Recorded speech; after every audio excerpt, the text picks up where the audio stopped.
վերաբերվում է վաղվա պատերազմին, ըստ այդ կետերից մեկում թվարկում է, ասում է, որ վաղվա պատերազմը դանაშուշ ներդրել է քիմիական պատերազմ, եւ այդ պատճառով մեզ համար առաջնային պետք է լինի, որպեսզի Եվրոպայի, Ամերիկայի առաջատար ուսումնական հաստատություններում պատրաստենք քիմիագետներ, ռազմագետներ, հրարվեստագետներ,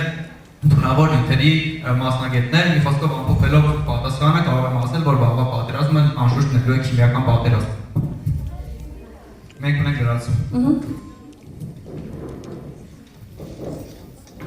Նշտեղ ասում է նաև դժվար թե գտնվի դիտելու և տեսնելու այնպիսի մի հայմար, ով չտեսնի Հայաստան երկրի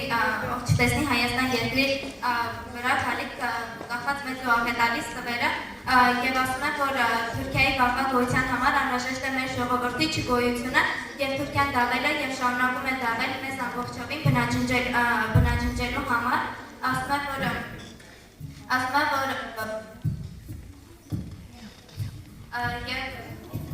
Եվ նշում է, որ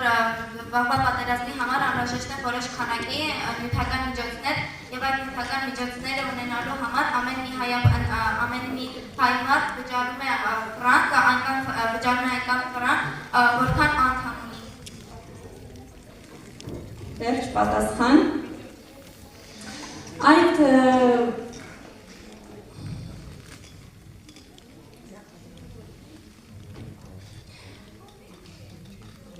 գործնական նախագծի 12 բաժիններ։ Վտանգ,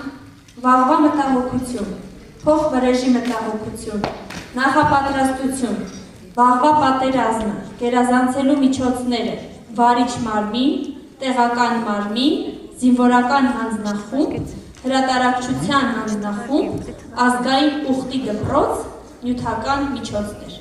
Վաղվա պատերազմը ըստ ամենայնի պիտի գերազանցապես լինի քիմիական։ Խնդրեմ պատասխան, գնահատել։